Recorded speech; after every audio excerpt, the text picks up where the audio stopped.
রাসূলুল্লাহ সাল্লাল্লাহু আলাইহি ওয়াসাল্লাম বলেন ফুতিহাত আবওয়াবুস সামা, আসমানের দরজাসমূহ খুলে দেওয়া হয়, জান্নাতের দরজাসমূহ খুলে দেওয়া হয়, রহমতের দরজাসমূহ মাহে রমাদান আসার সাথে সাথে খুলে দেওয়া হয় এবং শয়তানকে শৃঙ্খলাবদ্ধ করা হয় যাতে করে শয়তান মানুষকে ওয়াসওয়াসা দিতে না পারে।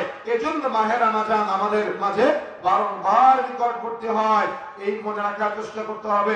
আল্লাহ রাব্বুল আলামিনের এবং রাসূলুল্লাহ সাল্লাল্লাহু আলাইহি ওয়াসাল্লামের এই যে নির্দেশনা যে মাহে রমাদান থেকে আমাদের শিক্ষা অর্জন করা, এই শিক্ষা অর্জন করার ক্ষেত্রে আমাদেরকে কিছু ফজিলত জানতে হবে। প্রথমে রাসূলুল্লাহ সাল্লাল্লাহু আলাইহি ওয়াসাল্লাম বলেন, মান সামা রমাদানা ঈমানান ওয়া ইহতিসাবান গুফিরা লাহু মা তাকাদ্দামা মিন যামবি।